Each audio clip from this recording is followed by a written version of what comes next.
again, listeners, and welcome back to the Kotu Classic FPL Podcast. I'm your host, Solomon, and as usual, my co-host, Chama. Chama, nakam nak. Boy, mangi cool boy. Yeah, ba, nakam. Boy, still the same, like stuck in the same position, boy. But like, that must one, man. I cancel FPL when you next season. By look at your I'm seeing green on your side. Man, I'm on another red. It's green, but it's just green up and down. It's the same position. It's like between 350k to almost 500k, just going up and down. You know, it's frustrating, man. Not It really is. anything. Yeah, but gradually. It's a gradual process. The season is still young, just 9 game weeks. Like I say, just remember where you were last season, and then at least that will give you something like some positivity. I think the more positive we stay, the better it will get. I believe that. So don't worry about the rank. I think it will get better. I hope so. Let me keep on doing the right thing. Yeah, just do the right thing. That's the thing. Yeah, we are recording today. It's Wednesday here, October 20th in the US. It's what time over there? Yeah, it's Thursday in Japan. 12:15, 12:30, something like that. Yeah. We're already on the Thursday, ahead of you guys, you know, as usual. Yeah, as usual. Always in the future. Yeah. Okay, and today we're talking about Game Week 9 preview, just the regular stuff, but we have some interesting question and answers to end with this episode. So first things first, we'll talk about performances in Game Week 8 and recap of some of the interesting results. And then the most important Game Week 8 stats summary of the overperformers and the other performers, and then our mini league update. And then we'll talk about the interesting fixtures for Game Week 9, and then our teams for 9 as well. Yeah. So first things first, Cham, I think you'll go around this time. How was your performance in Game Week 8? Yeah, my team is looking like that.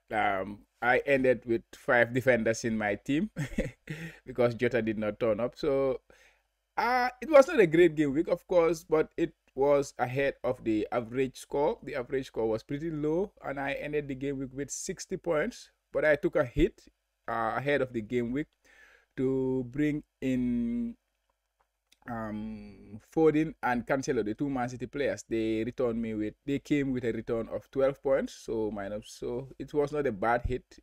But Greenwood was the one who went in the other side, so that was not positive. Salah captain, I think usual. That was a very, very like template captain. Everybody obvious choice. But 60 points. De Gea in goal. Cancelo, Trent Alexander-Arnold, Livramento. Tierney, I was unlucky not to get a return from him. He hit the post for Arsenal. Semedo, 1 point. He came in for Jota, who did not turn up. Foden, yeah, like I say, 6 points. He got the assist. I was disappointed because I was expecting more from the City players. Salah, like I say, Ben Rahma and Antonio, 4 points they combined, which was not great from West Ham too. And Lukaku, 2 points. He continued to disappoint, and then finally he now has to leave our teams because he wanna leave our teams. But yeah, 60 points -4. I would take that. It's not great, but I would take it. How about you? How was your game week? Yeah, I think in a game week where all the top people or top players disappointed, I think 60 points is good enough. I had 57. Yeah. I was planning to take a hit to remove Greenwood for maybe a Man City player like a Foden or somebody, or Bernardo Silva. But I ended up not doing it. So I had my 7 points from Greenwood. I think is a points rewarded for my faith in him. So I'll take that. So in goal, I had Ramsdale with 2 points. I had Cancelo with 6, Semedo with 1, Duffy with 5, Livramento with 6. So my defense really did well for me.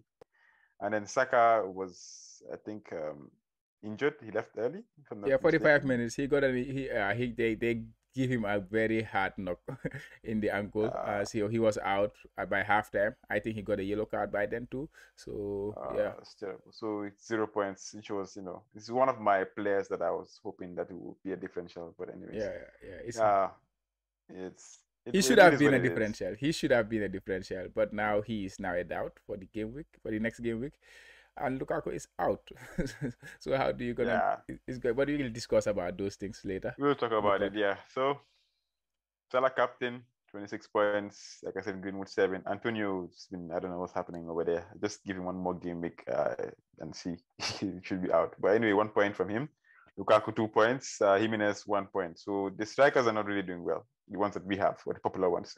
Yeah, this is why I don't like strikers in the game. You know, I always say this. Yeah, it's this season so far. I don't know, man. They make them expensive, but they are not reliable. You know, return. Yeah, it's true. It's not worth it right now. Yeah. So yeah, all in all, 57 points. Back up to the regular position, 426k. So anyway, I'll take that for now. Because almost a lot of people are struggling now. Anyway, so it's okay. Yeah. Yeah. So moving on to the recap of the game week results, it was an interesting game week. I think one of our interesting points that we were discussing is to captain Salah. So this one worked in our favor because Liverpool scored 5 goals against Watford at home, who had a new coach in for the first time. So that was a very warm welcome from Liverpool players. Yeah, it was a total dominate. It was a completely dreadful performance from them with the new manager. You know, when you change, usually when you have a new manager, there is this new manager bounce that people keep talking about. It's not for everybody. It's no, but because of Watford, it's like they change manager like they change clothes, you know. Yeah, they do. You are never surprised when Watford bring in a new manager. So I wouldn't be surprised. It's not anything new for them. It's not no bounce because they're used to it. It's not new. Yeah, exactly. So the bounce has gone for them now. They cannot get that bounce anymore. They've overused the bounce. Exactly. They've overused it. Yeah. Another let's see, a prominent result that jumped out was the Leicester Man United. Can you imagine? I haven't watched the Man U game in a long time because of the time difference. It's early. So I got up, to watch the game. I think this is the first Manchester game I've watched this season, if I'm not mistaken. Yeah. And we lost 4-2. It was a very terrible performance. Some players were not supposed to play, who were not supposed to play, played. Like Maguire was just not up for the game because he just came back from an injury and he was rushed. Ronaldo looked tired. Pogba looked tired. The midfield looked slow, even though Matic was really exceptional, to be honest, but it's just unfortunate. It was just, I don't know. The energy wasn't there. So Leicester just dominated, man. They took advantage and dominated. Yeah. And it was a well-deserved victory for them. Honestly, they deserved to win. And I was impressed with Iheanacho, to be honest. But Patson Daka, who the other striker that they just bought, also scored 5 goals. Was it 4 goals today? In the Europa League. So it's an interesting striker situation. Apart from Bari, the other two, anybody can actually get a starting position. Yeah. So, I agree. Because with Leicester strikers, it's very strange.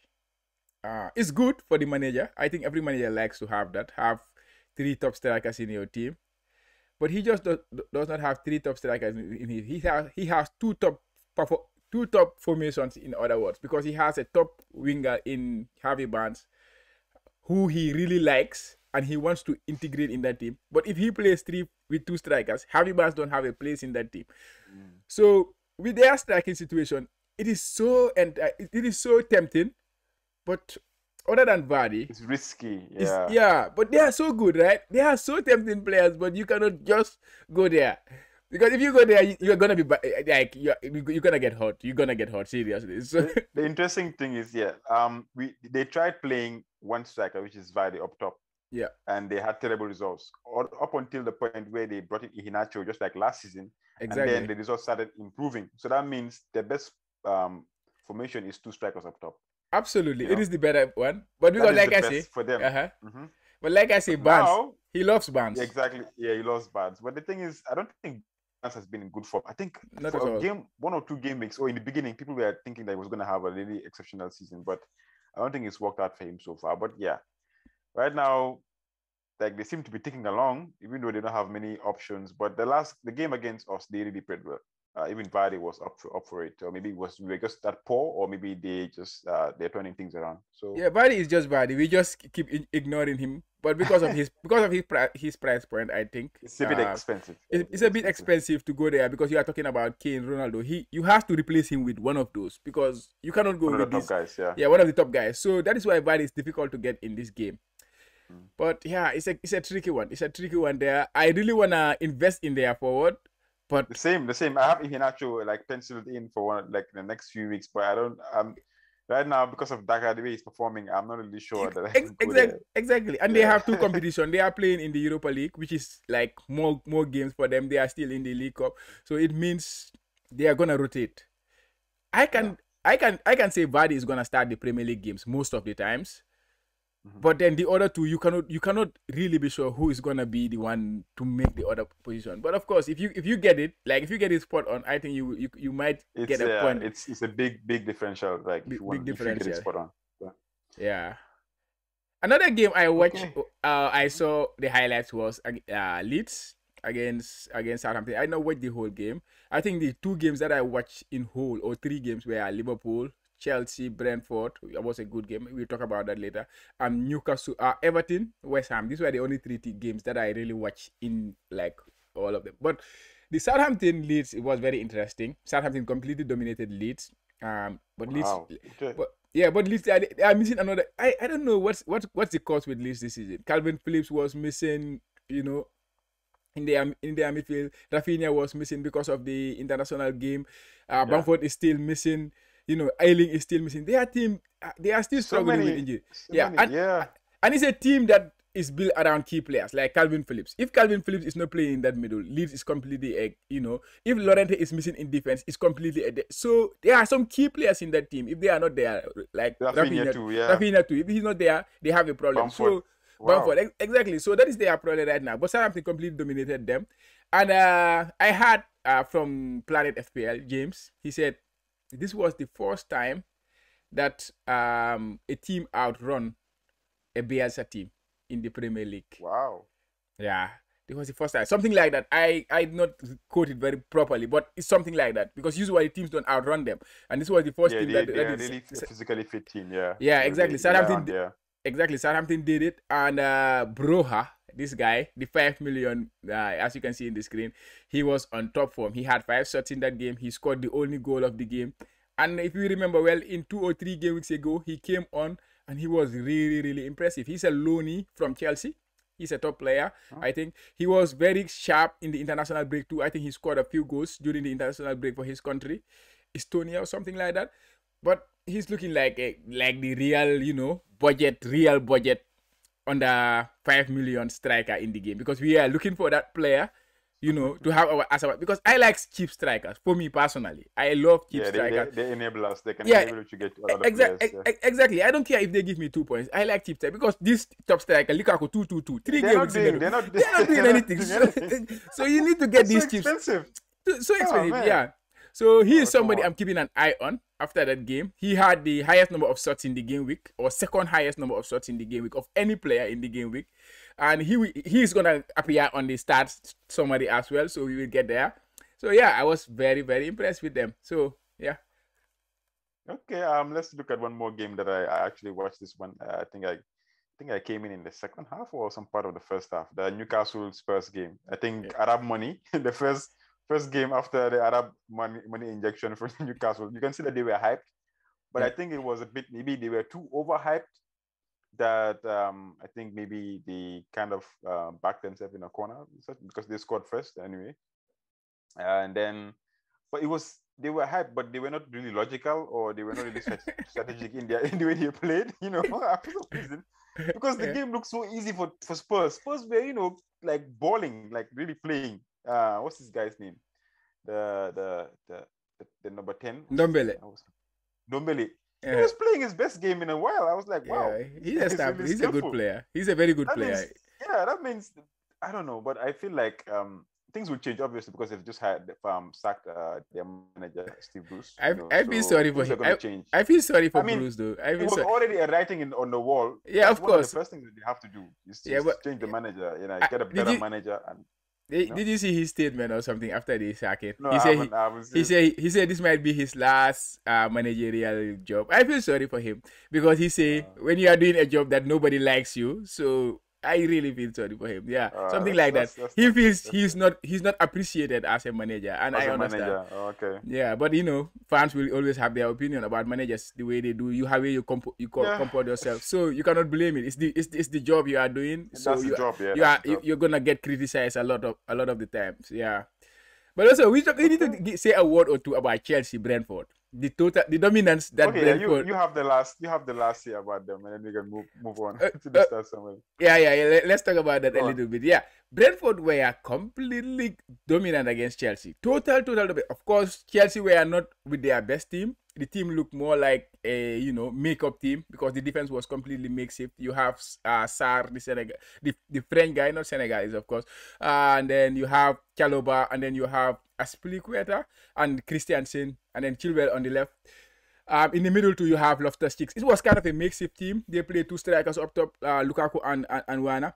But Chelsea did not create any chance of note. Brentford limited them to an XG of 0.3. That was the lowest of the game week, which we will talk about. And they also created an XG for themselves, Brentford, like 2.1 XG. They should have won that game. They were so unlucky not to get a draw at least. But Chelsea's goalkeepers, Mendy, he was in top form. This season, he has been the best goalkeeper in the league without a shadow of a doubt. He has been on top form. Yeah. And yeah, when we get to my team, maybe we'll talk about it. We'll have a surprise there with me. Yeah, but yeah, Chelsea were lucky to get that win, to be honest. They were very, very lucky to get that win. Okay. All right. So, and that's the recap of the game week results. So let's move on to the game week 8, the start summary. Okay. Yeah, let's look at the team statistics like we always do. We start with the attack.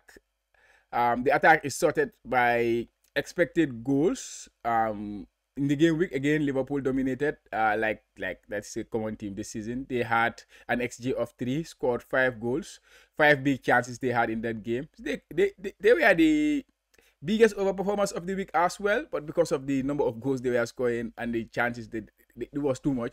So usually when you have as this much, then the XG will always kind of go down a little. Like the overperformance is gonna be high because of the number of goals. And the team that underperformed the most this week, like I say, it was Brentford. They had an XG of 2.1 versus Chelsea. They created an XG of 2.1, which was the third highest of the week. Only Leicester and Liverpool had a higher expected goals than them. And then they also had two big chances in the game. So, and they missed all of them. So yeah, you have to say kudos to Mendy. But without Mendy, this game, Chelsea will definitely have lost that game. And we look at the overperformance is Liverpool. So let's look at the defensive performance. Brentford again. They were the best defensive performing team in the week. They limited Chelsea to only 0.3 XGC. Chelsea only had 0.3 XG. So they were the worst attacking team, in other words. And Brentford were one of the best attacking teams. So you can say that there was a very unlucky scenario. It's unlucky situation, yeah. Yeah. So they conceded 0 big chances against Chelsea. Chelsea, of course, Chilwell scored a brilliant goal, but it was like a long shot or something like that. So they underperformed by 0.7. But the team that that overperformed the most, it should be Watford in defense, because of, like I say, you cannot take much in from that. And Chelsea were the biggest underperformance is defense as well. So let's move to the player statistics, which is more of an interest for FPL managers. My man here, Bobby, he was the top performer of the week. Yeah, but Bobby. Sir Bobby, yeah, but you know him. He will not gonna. This is just a one-off. Of course, you get him in, and then he goes on his dry spell. He goes on his dry spell and be the defensive striker we know he is. Oh, yeah, which we love him for as Liverpool fans, of course. But but he was brilliant in this week. Scored 3 tap-ins. So as a Jota owner, I felt so bad because Jota should have been in that position to finish those tap-ins. Taking all those goals, yeah. Taking all those goals, yeah, because it was just a tap-in goal. Just make the run if you are in the number 9 position. But yeah, he was brilliant. He had 4 big chances involved. XGI of 2.2. He involved in 4 goals, and his expected points were 12.2. Which makes him the highest overperformer as well, with 7.8, along with Ogbonna of West Ham. They were the 2 highest overperformers of the game week with 7.8 over performance. And the player who underperformed the most was Jansen of Brentford again, the defender. He was involved in one big chance. He had one big chance. And then they were expected to keep a clean sheet, Brentford, but they did not. So he ended up with 2 points in the game week, but he should have get more points because his expected points should have been 8.6. And you see the next to him is another Brentford defender in Pinnock, just to show you that Chelsea were completely out of sight when it comes to attack. Yeah. Those are the players. Any interesting name here on the list? You say Broha. I was talking about Broha, exactly. He had one big chance, 0.6 xg, and that was the 8 bet. That was the 10 best, which is not bad for a 5 million striker, right? If you're having a striker giving you this kind of numbers, well, we cannot see any Kane or Lukaku or something like that, you know. So yeah, these 5 million players, we should not ignore them. Yeah, I mean, it's just a matter of time before we all just jump to what is working for us, because it seems like the top guys with the expensive price list, you know, apart from Salah, I don't think anybody else even come close right now. Exactly. So next, team statistics for the season so far, how it is going. Let me just mention the top 3 teams. Liverpool attack, of course, they have 31 big chances so far this season with an XG of 21.8, which is the highest of the week of this season, and they have already scored 22 goals. So their stats and their numbers are kind of matching. They are almost the same. Manchester City are the second best attacking team with an XG of 16.1. They only have 23, which is the second highest, of course. 23 big chances and 16 goals. Manchester United, they are creating chances, kind of. But yeah, we are. Yeah, and they are scoring. There's a problem. Yeah. Yeah, but 15.6. I think we should be scoring more. The problem is the defense. We just. Yeah, I think defense is a problem because United are scoring the same number of goals as Man City, 16 goals. So City are scoring goals. We know they have won a couple of 5-0 wins. They're defending. Yeah. They are defending well as well. That is where the difference is. So you can see when we look at the other side. And West Ham too, they are still there. Chelsea number 5 when it comes to attack, and in defense, Man City at the top, they are completely in a league of their own there. 4.8 expected goals conceded. The next best is 8.1. So they almost double in terms of expected goals conceded when compared to the other team. Liverpool are third with 11 big chances conceded, 8.5 XGC, and 6 goals conceded. Chelsea, number 10. But they are the best defensive team in the league right now. So in terms of numbers. So they are really overperforming. They are the most overperforming team when it comes to defense. Minus 8.3 when it comes to overperformance. And the team that is underperforming the most in defense is Newcastle, of course. But they are at the bottom. So they don't care. It does not matter. They are just a team to target for captaincy. Still, I believe. But Chelsea, this is why Mendy is interesting. They are conceding chances. We know they are a quality defense. They will improve defensively. But they are conceding chances, and the goalkeeper is on top form. So this can only be a good thing to go for the goalkeeper. I think this is how I think. But we talk about Mendy and things like that later. And finally, we look at the players over the course of the season. My man, he's here, Cancelo. Look at him at number 4. I just put him there because to have a defender in this position is just incredible, to be honest. He is now showing the signs of, if you don't have Cancelo in your team, I don't know what you are thinking about right now. Man City are going to keep clean sheets. He is involved in the big chances. He has not scored yet, but he has scored a couple of goals, I think, in the Champions League. I just think this guy is going to give you big hauls very soon. I'm not even scared to captain him. If I was going to captain a Man City player, I think he's going to be at the top of my list because he's the one I will own at least. So is he the new trend? He's looking like it, to be honest. He's looking like it. The only caveat to that is about, of course, Man City is going to rotate. But for him, he has not been rotated this season so far. We cannot say that because past season is past. This is a new season. We have to think about this new season. And if you look at the players in terms of top 5, Salah at the top still. Mane, Antonio is dropping a little bit. Now Mane is number 2. Antonio now number 3. Cancelo number 4. And then Bruno Fernandes, he's still there with his expected points of 43.4 as number 5. They say Vardy is a stats buster, but this season he is really getting in the stats.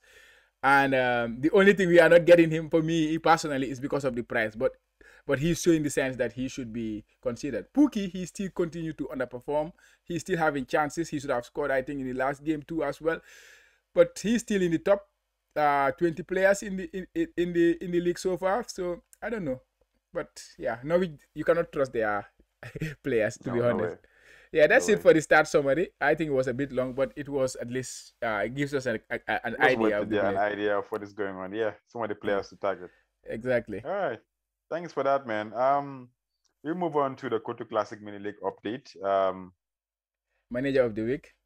Manager of the week for this week is what is he? Is it the AK same guy? AK Borbor. Oh yeah, okay. Mune Borbor. Mormor. With 79 points. So congrats, Mormor, AK, aka, for being the manager of the week. He got 79 points and he made 2 transfers, so with a -4, so they say 75. Yeah. And yeah, in his team, he had Sanchez with 6 points, Christensen with 6, Regulon. I forgot how they even pronounce it. Regular. 5 with 4 points, Duffy with 5, Salah with 13, Townsend with 2, Sarr with 2, and then the captain, Bernardo, so which is that was off the box, right? He's not even the best captain in his team. If he had gone with Salah, he would have hit the 80 Salah would have points. gotten, yeah, definitely. And then he had Iheanacho with 5, Ronaldo with 2, and then Kane. Wow, this is strange. Yeah, Kane. This is okay with 12 points. It's a good team, man. It's a really good team. It's a solid Congrats, team, and that helped him to jump into the top 5 of the Kotu Classic, forcing his way into it. Yeah. So yeah. Segue into the top 5 of the Kotu Classic mini league. In 5th, dropping to 5th is Alaji Job, Dirimo United. And then in 4th is just Borbor himself, AK. And then 3rd, Kanae is going there. She's going there. and the wild card is still intact for her. Going there. You can imagine. So 1st and 2nd is unchanged. In 2nd is Sanjali Bojang, Sonny, and then yourself still holding on to the first the leading position, man. That's good. Yeah. Raising the Kotu Classic flag. Let me hold it up there. Yeah. At least that's good, man. At least, with all the the hoops and the few bad results, you're still keeping it in top form. That means it's been difficult these past few weeks for most managers in the league, man. Absolutely. Yeah. So okay, so moving on to the Game Week 9 fixtures, most anticipated fixtures. We'll see which ones we really think will probably stand out for us. Yeah, I made the scene yesterday, and then Lukaku was, the topic was all about Lukaku and Salah until Lukaku, decided to leave people's team. Honestly, to be honest, I have a headache right now because it's a headache, man. It would have been such an easy captain choice. Norwich is a really bad team, and this would have been the chance for Lukaku to finally reward people that have been trying to get something from him, and then he gets injured. God. Yeah. But anyway, so you choose a fixture that you think that stands out, apart from the obvious one, which is the Chelsea Norwich one. But now, who knows? Nobody knows. Yeah, to be honest, this game week, I just looked at my team and tried to find another captain who is not Salah. Because, to be honest, personally, I don't like to captain a player playing against big team, especially away from home. And then, okay, let me look at other options in my team. I cannot find anything. You can't find. It's difficult, man. You cannot find anything in my team proper for captain. This is one of the weeks where everything is a bit tense. It's not like you look at the fixture and then you jump. Oh yeah, okay, this one is a pretty easy one. No, there's no easy choices. Exactly. I think Chelsea is the target, of course. But for me personally, I only had Lukaku ahead of this game week until I made a transfer for a Chelsea player this game week. I made the transfer already, and which we will get into. But I don't think he's a captainable asset in my team. Asset, yeah. So I cannot see myself captaining that Chelsea player that I brought in, which we'll discuss when we talk about our teams. So to be honest, I cannot see any game. Maybe Everton, and Everton, you don't have the Dominic Calvert-Lewin or the Richarlisons where you can have a little bit of trust compared to the Townsend. You will never captain Townsend. You will never captain Gray. So that is out of the window. You look at Leeds. Bamford is not there. Rafinha is there, but they're playing Wolves, a decent team. So you're not going to captain them. You look at Man City. They play in Brentford, one of the best defensive teams in the league. So You don't see Brighton. Sorry, exactly. You don't captain a Man City player because you don't expect a lot of goals in that game. Of course, maybe the top players might give you a return, but nobody owns Kevin De Bruyne. But it's a gamble. It's a gamble right now. Yeah, exactly. The thing with Man City is it's hard for somebody to have a hat trick. It's like the goals are spread around. That's when I was listening to what's it called? This guy's podcast. The two guys. Who is that? I forgot the name. Black Box. Black Box. And yeah. He raised a very good point that Man City is difficult because you can probably get one player, but you're not sure that player is going to be like is going to really haul, like score 3 or 4 goals. Exactly. Because the goals are always spread around. They're always spread around.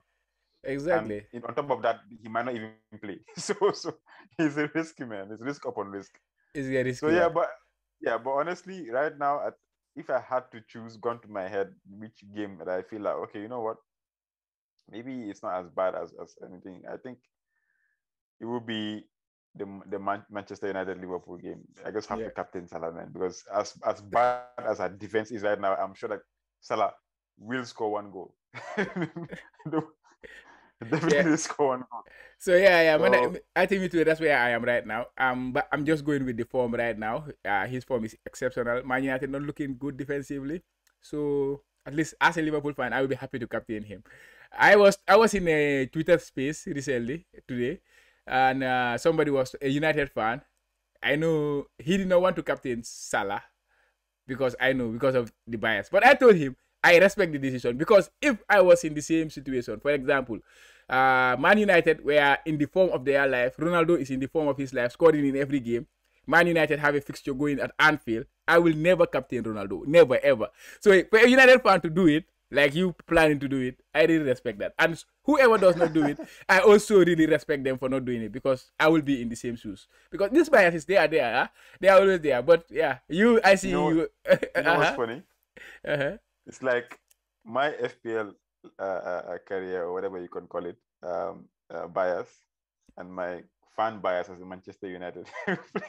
Two different things. I don't have no loyalties when it comes to FPL. I'm telling you, it's become that serious.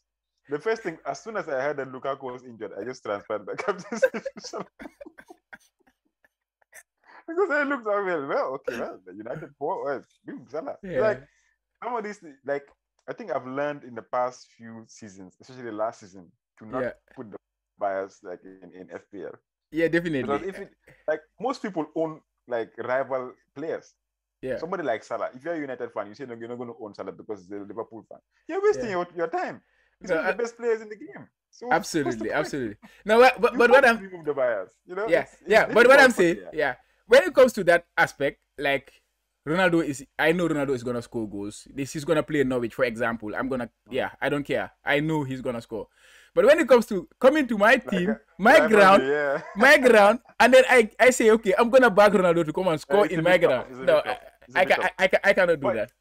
In this case, we were all going for Norwich and Chelsea. You know, but now it's a tough call right now. You cannot say that this is the obvious choice for this game week. So like, as much as it doesn't pain me as much, but it's just logical. My logical mind is just coming to the forefront and say, okay, well, apart from this, who else? I think I kind of switched it between Chilwell and Salah, but that's where I was gonna come. I'm not even sure whether he's gonna play.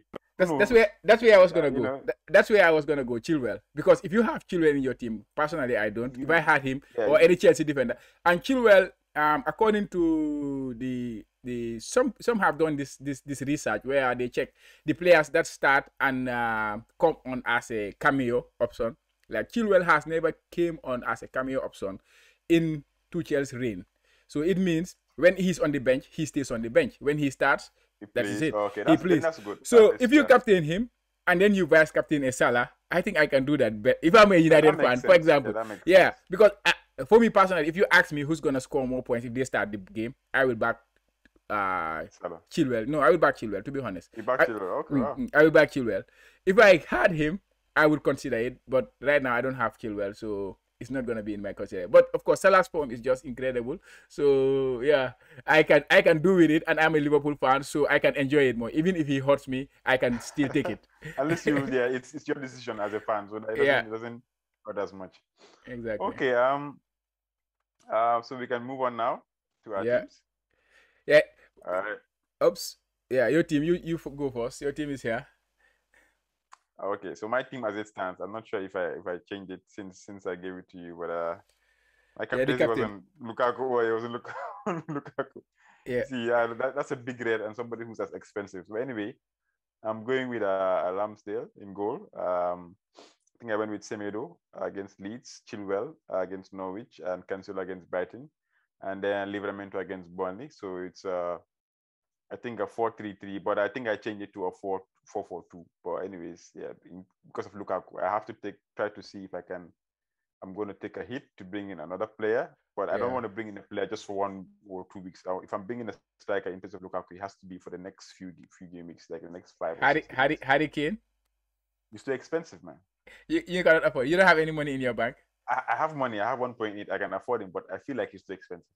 But I think I want to get Trent back, so it's going to be a problem. Yeah, but I think Harry Kane is gonna be a very important player in our games come game week 12. So game week 9, I am just looking at their fixtures in my other screen.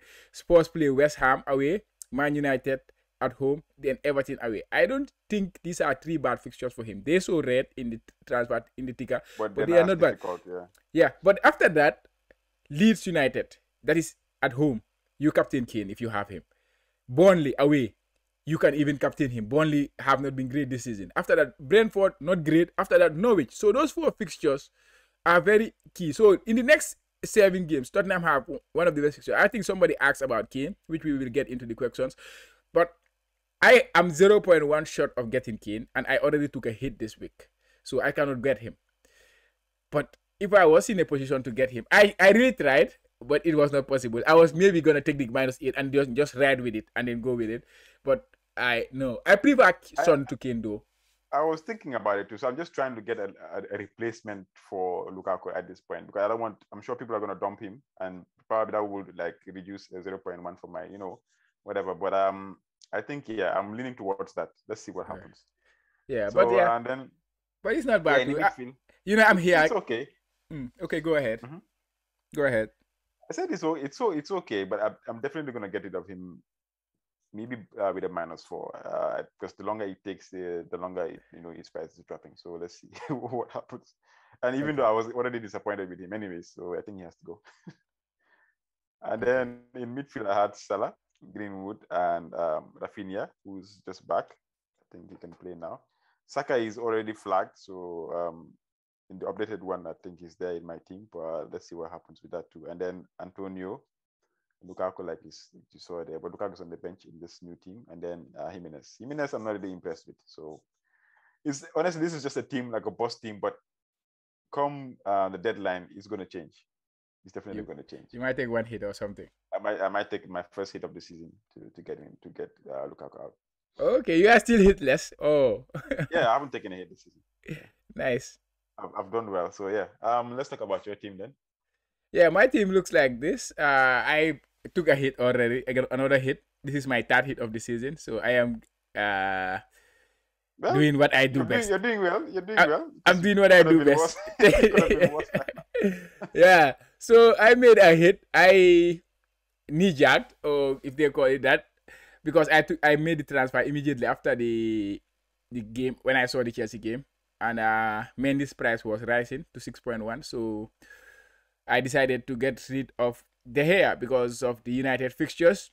I don't see De Gea as I don't see being happy with De Gea. United's defense is not great. Liverpool, Tottenham, Man City, Watford, Chelsea, Arsenal in the next 6 games. I really don't. I know he will make saves because these teams will create chances, and De Gea is on form. But I can see United conceding. I can see United conceding. Unlike Chelsea, I don't see them conceding. They can concede chances, but I can see them not conceding, and they can keep more clean sheets during that period. So I decided to just make that move now. And Mendy is looking like the best goalkeeper in the league. Chelsea is one of the better defensive teams in the league, just like last season, which makes us trust their defenders to double up on them.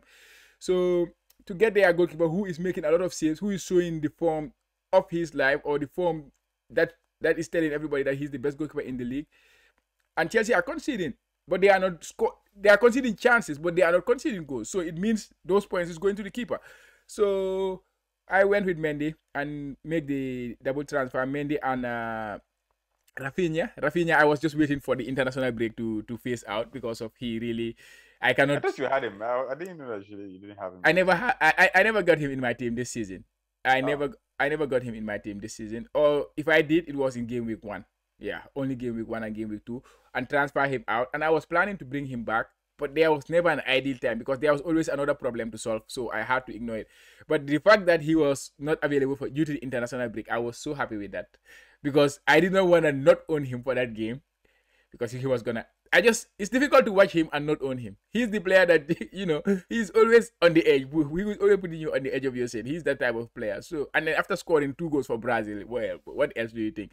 So, I was happy with that. Then this game week, I just get him in, and then now I will join the boat with you guys, whoever have him. Yeah, but I did it for a hit. So, people are like, my rivals will, of course, benefit from that because I took -4. But then now Lukaku is injured. Because you cannot even see the red arrow at this time because this was my team yesterday. Lukaku now is red. So I will bench him because I was planning to bench Trent. Now that also makes it easy for me because Trent, I know I can start him any game week. Because I did not know who to bench this game week. So Trent was the one I was not happy with because I expect United to score. But now that Lukaku is injured, I am always happy to have Trent in my team. So it's not a problem to have Trent regardless of where Liverpool play. So yeah, just that move, 4-5-1 I will play. Mendy, Cancelo, Tierney, and Livramento in defense. Of course, Trent. Salah, Foden, Gallagher, Ben Rahma, and Rafinha in the middle, and 1 striker up top. So I'm happy to have 1 striker, cheap striker, at least. But I'm not happy to have 11 million on my bench, Lukaku. That's my team. That goes against everything. Yeah, it's good. That goes against, I don't like seeing money wasted on my bench, so he needs to go. Okay, so without wasting too much time, I think the captaincy discussion, I think that is just straightforward. We've already made up our minds. Unless you have something else that you want to maybe point out there to like a kind of a differential captain this week. Anything in mind at all, apart from Salah and Chilwell in my case? If you had a Tottenham player, because at West Ham they usually it's last season it was 3-3. And I think there are going to be goals in that game. Both teams, Chelsea, Man City, Tottenham, sorry, they are not good defensively this season. But West Ham are decent. But Kane is a top quality player, and West Ham is not the best team in the league. So yeah, of course, the Tottenham players, if I had them right now, I would be tempted to give it to them. Man City, I'm not so keen. But maybe their defense, like Cancelo, might be a good option, but their attack, because I don't see a lot of goals from the game. So Cancelo, if he gives you a clean sheet, for example, 6 points, I would take that from my captain, to be honest. Especially this game week. At this point, especially this game week, exactly. You don't know who's gonna get it. But Mendy, I don't just think I can captain him because he's a goalkeeper. I've never done that. I cannot do it. That's a big risk, man. That's a very big risk. Yeah. Because he don't give you goals. The only time he can give you a haul is a penalty save. If he save a penalty, or he make a lot of 6 saves or something like that, which I cannot see this game happening. He cannot make more than 3 saves in this game week. So the ceiling for me with Mendy this week is gonna be 7 points maximum. You cannot get more than that. So I don't see him as a captaincy option. You have to have a higher ceiling, but with an expectation of like 6 points. Salah, he can score 2 goals and give you 12 points or 13 points. But he can always give you an assist here and there and give you 5 points or something small. Yeah, that can save your game week. Yeah. So goalkeepers, they don't have high ceiling. So no way. So defenders like Cancelo have high ceiling because of his attacking input. So he's another option that I will consider. But Arsenal too, we don't talk about it, but of course it's Arsenal. So I'm sorry, Arsenal fans. Yeah. We are sorry, but they haven't really proved much, honestly. When they start, we start talking about them. Yeah. So any plans beyond game week 9? Do you have any maybe players you want to get in? Definitely. Like I said, Tottenham players, I'm considering them. But 12 is the game week that I really want them. But I don't mind getting them earlier than that. That is Kane and Son. Because if you're talking about Tottenham, I think these are the only 2 players that people will consider. So I'm considering one of them.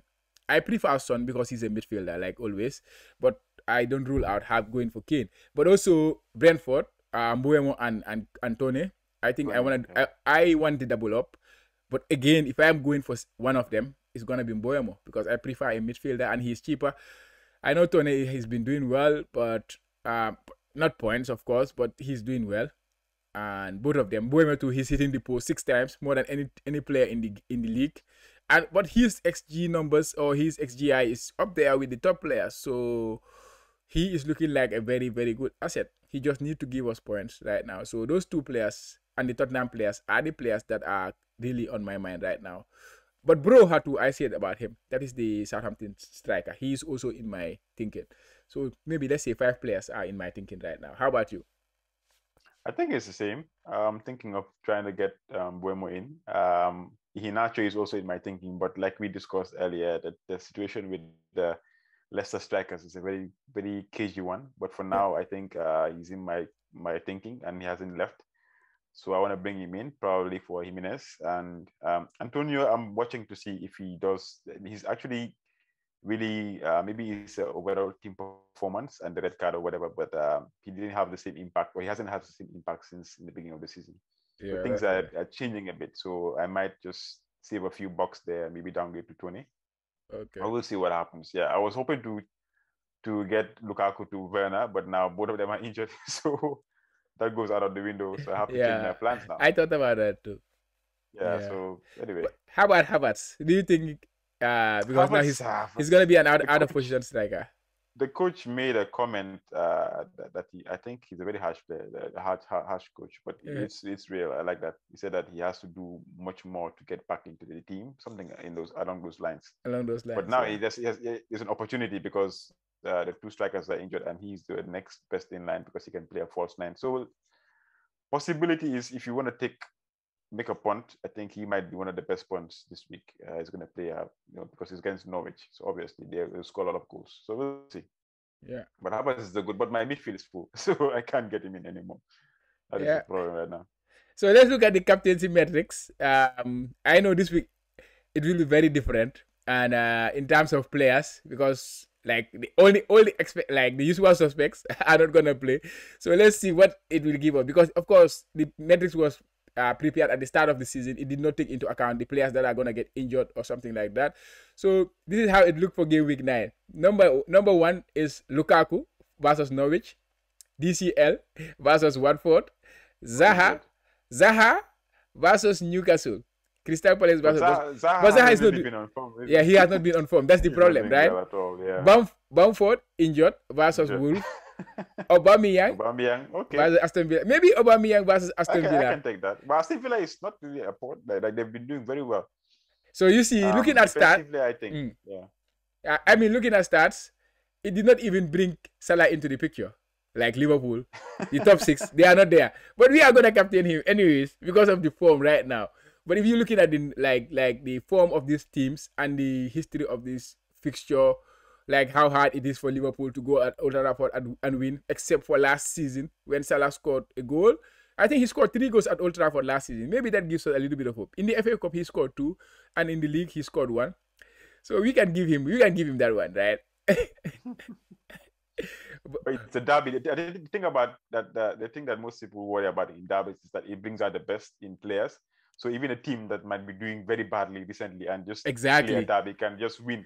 Exactly. Because it's a derby and they're up for it, give them that energy. So you never know, man. It might be risky, but it might pay off too. Exactly. This is the same thing, right? This is why I say if Liverpool play, no matter how bad the form of Liverpool is, if Man United is coming to town, I don't care. I don't expect them to win. I don't even put my mindset that they're gonna win this game. Never. Never. Yeah. Okay. So let's jump into the last section of this pod, which is the question and answers. I think it has some very interesting questions. Yeah. Some we have already kind of maybe just brushed we just brushed aside, Yeah, the first one is, would swapping Ronaldo to Lukaku or Kane? I mean, they're asking whether it's a good option to swap either of these. Yeah, I think before yesterday's Champions League, it was completely sensible to transfer Lukaku in for Ronaldo, considering the fixtures of Chelsea. But now the injury has deprived us from that. But Kane, I think I shed a lot of light on Kane right now that I would definitely support this. Ronaldo, yes, he scored yesterday in the Champions League. Manchester United fixtures are terrible. He does not usually do really well in big fixtures in the last 2 seasons since he went to Juve. And I don't expect that to change. He might score a goal or two. He might prove me wrong. But for me personally, I think at this point, Kane is a better pick than Ronaldo. So definitely, I will go with Kane. He scored his first goal of the season, got his assist, get a double-digit return. So yeah, maybe this is the start of his form now. So yeah, definitely Kane. You? I think Kane too. He's without a shadow of a doubt. A lot of Lukaku is injured, so definitely Kane. CR7 obviously is Liverpool. Doesn't matter how bad Liverpool is. I don't think it's going to be tough. Yeah. I'll put somebody else to score, but I don't. Maybe Ronaldo, he might tap in also, but looking at the fixtures, I think the best person to go with right now is Kane. Yeah. Next question. With Wolves gaining momentum, especially after an emphatic comeback against Villa, who will be an ideal option for replacement? Yeah. I mean, an ideal option. Sorry. Yeah. Yeah. You said you don't like Jimenez. I don't have him, but I like him. I think he's their talisman. He got his first goal of the season. He got a few assists in the last game, a couple of them for Hwang. Of course, Hwang is a very budget pick and very good option, of course. When they play together, they seems to have a good rapport. So those two are the best options, in my opinion, from that team. Either of them. But Jimenez, last game week, it was just because of the international break. That's why he did not start the game. So I feel for the owners. But I think he is their talisman. And the fixtures are not looking so bad for them. They play Leeds this week. Everton without Doucouré, who unfortunately has got injured. We wish him all the best in his recovery. And they have Crystal Palace, West Ham, Norwich, Burnley. Wolves, their fixtures are very good. So their attacking options, those two are the ones I will go with. Defensively, they are looking shaky. I have Semedo, and I'm looking to dish him out in my team. So I'll be a hypocrite to say he's a good option, but their defense usually is used to be good, but this season they are looking shaky. So that's the thing. So I will go with the two strikers. Those are the best options in my opinion. I think so too. Yeah, I think everybody has been talking about Hwang the past few during the international break, and all of a sudden he didn't do much in their game. I think he came. Did he come in late or? No, he started. Jimenez came on late. Yeah. Okay. But they say he did not have a good game, Hwang. He did not have. I did not see that game. So unfortunately. Yeah, all of a sudden everybody's forgetting about him just last week. Yeah. That's how bad on like disloyal, if you can call it that. That's what FPL is all about anyway. So yeah, I think Jimenez and Hwang. But I'm not really feeling Jimenez, but maybe you're right. I didn't watch the game, so I didn't even know that he didn't start the game. So he only played 1 minute. He played 1 minute. 1 minute. Yeah. Should have just kept him on the bench. But let's see how things go. Let's see how things go. I'll give him a few chances and see. Yeah. Next question. Defensive options between City and Chelsea players. Who are the best defensive options? You can start for that one. Defense. I think you already said this. I feel Chelsea, even if they're conceding chances, it's just a matter of time. Because you cannot play the whole season being lucky with chances, getting high expected. Is it expected considering high expected chances? Yeah, XGC. And then you keep on having not conceding goals. It's just a matter of time. I think I will definitely take City any day of the week. The only problem with City is that you cannot guarantee who's gonna play. Diaz is definitely one of them. And right now, like you said, Cancelo has started all the games, so I will go with City players. Yeah, I agree with you 100% there. I think City is the better defensive team. You talk about the only problem is you don't know who's gonna start. But the same problem at Chelsea. It's not just at City. Chelsea too, you don't know the defender who's gonna start. They do rotate. So if you're looking at who's the better defense, Man City has the better defense. They have shown that in terms of numbers, in terms of conceding. So yeah, Man City is the better defense. I will go with them, but I like both defense, to be honest. Next question: who to captain? I think we already spoke about this. Salah form, fixture proof. Lukaku fixture, Kane picking up form. So this one, right now, Lukaku is out of this because he's injured. Like I said, Kane against West Ham. Do you think it's a good option for captaincy? Yeah, like I said, West Ham. Yeah, usually this game has a lot of goals. And Kane has a decent record against them too. Considering United play Liverpool, which is more harder fixture, but not. It's a harder fixture, but on current form is not as hard as we would think. But again, considering it's a derby, it's a different story.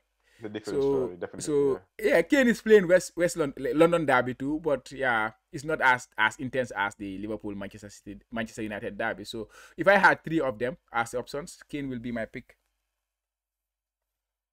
Kane, I think it makes sense that Kane would be. I think he's just getting into form, because when I saw the Newcastle game, whether either Newcastle were really poor or whether they were running on adrenaline, like I said, but Kane seemed to be his regular self, like confident in the face of goal, like this finishing that he usually had. In previous games, it didn't seem like he was really in that mental space to really even play football. But now he's getting back to that concentration. So yeah, I think Kane might be the one. If I had him, I would probably, he'd be a really good pick for captaincy this week. Yeah. The next question is Doucouré, like you said, is injured. I think he might be out for a bit. And the best Doucouré replacements. I never even thought of having it in my team, unless that one week where I was thinking maybe it might be a differential. But who do you think might be one of the best replacements? I think this guy, what's his name again? I keep forgetting his name. The winger. Who? You mentioned Townsend. Townsend, yeah, might be one, I think. Gray is also there. Maybe who else? Yeah, definitely. They have good 2 fixtures or 3 fixtures coming. Watford, Wolves, and Tottenham. They can get points. They can score goals in all these 3 games, I believe. Because with Wolves, like I said, they are not looking good defensively. Tottenham, we all know they are having issues defensively this season when they go away. So yeah, those 2 are good options. But I think for me personally, the better options will be looking at Leeds. That is Rafinha. If you don't have him, of course, because we don't know who players are in his team when he's talking about Doucouré. So I would say the best options will be Rafinha, Mbeumo, but Rafinha at top, Mbeumo, and then I will look at other options. But these 2 are my personal preferred options to replace Doucouré with. Yeah. Yeah, I agree with that. Last but not the last question, but second to last question. A good time to wildcard when some people still have the that I know of have wildcarded a long time ago. Yeah, that's true. The fact that maybe you haven't wildcarded means that you are really taking your time, and maybe you haven't panicked, or maybe there's no need for you to use it. But what do you think? You think it's a good time to wildcard now? Again, it depends. Wildcard is a big question. It depends on your team, how many problems you have to solve in your team. But on a general viewpoint, if you have a decent team, I don't see the reason to wildcard this week. If you have a decent team, if you have the players to go out with, because there is no outright fixture except Chelsea. Exactly, yeah. And Chelsea, who you go for in attack? Lukaku is out. Werner is out. Maybe you'll think about Havertz, but you just said that Havertz, the coach, is not happy with his performance so far this season. So why should we FPL managers be happy with that? So that's another issue. So there is no reason, there is no players that you excitingly wildcard into your team. If you don't if you didn't have Lukaku, if you didn't have a Ronaldo, a Kane, or something like that, and they were having good fixtures coming up, right now everybody has Salah. They're good form too, yeah. Good form, exactly. The form players, I think everybody have them. That is Salah's, those kind of players. The Cancelos, maybe you have them, or the Chilwell or something. So there is no need to wildcard. For me personally, when I think it's the better wildcard is when Manchester United fixtures turn. Just make sure you don't have any Man United player at this time. But game week 15, game week 16, the United fixtures is going to turn, and some teams are going to get in a rough part. Their fixtures are going to get difficult, like some big players. Of course, you will still have Salah in your team. But to prepare for, I like to wildcard to get, to maximize my chances of getting points. But not to wildcard just to solve the problems or something like that. And this week, if you wildcard, it's just maybe to solve a problem. Okay, I don't like this player, I don't like that player. But no player is on form at the end of the day other than Salah. You cannot say any player in the game is really looking, in terms of scoring goals, I'm not talking about underlying numbers and things like that. In terms of scoring goals, fixtures, even Salah is not good because his fixture is not good this week. But of course, we expect him to score. But there is nothing like a Chelsea playing in Norwich, which is good. But the good picks you want there, they are not there. So who do you wildcard to? So I don't see the point to wildcard this game week unless it is necessary. You want to solve a lot of problems in your team. You have a lot of injuries that you want to get rid of. But just to wildcard to gain more points or to gain grounds on your opponent, I don't think this is the better week. 15 or 16 around that is better. I think the best thing is to keep it short, is that there is no particular template right now. Yeah. Because most of the players that we thought were going to do well are not doing well. So who do you even bring into your team apart from maybe 3 players that are fixed? The rest is up in the air. Nobody knows. Exactly. So I think it's to keep it until we have a definite crop of players that are coming up, doing well. Then you can wildcard. That might be the best time to wildcard. Or like you said, the fixtures are turning. Yeah. And last but not least, Ronaldo or Vardy. This is choose one. I would choose Vardy. Right now, based on not even form, but let's say fixtures. Their fixtures are not really the best. So I think Vardy, even though his price point doesn't really do much for me, but I think if I have to choose, I'll choose Vardy. Yeah, Vardy's fixtures are not bad. Brentford away is not good, but because Brentford are second best defensive team in the league. But considering the caliber of team, you will expect Vardy to get something there. Maybe after that is Arsenal. He always scores against Arsenal. After that, Leeds, one of the best. They are not great defensively too. After that, Chelsea, a little bit. Chelsea are not looking good defensively. We just mentioned that. They are not conceding goals, but in terms of underlying numbers, they are not looking good. Watford, Southampton, and Aston Villa. Yeah, I will go Vardy, definitely, if I had to choose one between those two. Okay. So yeah, that is the end of the questions. So thanks guys for bringing all the questions. It was fun answering them because it gives us a kind of an idea as to what everybody else is thinking about right now. So we have come to the end of the pod. Chama, any last words? Yeah, this is the Jollof Football Bantaba YouTube channel again. I would just like to, if you enjoy what we are doing here, please don't hesitate to subscribe to our YouTube channel. And if you like it, just hit that like button. We appreciate the love and help us grow this channel, guys.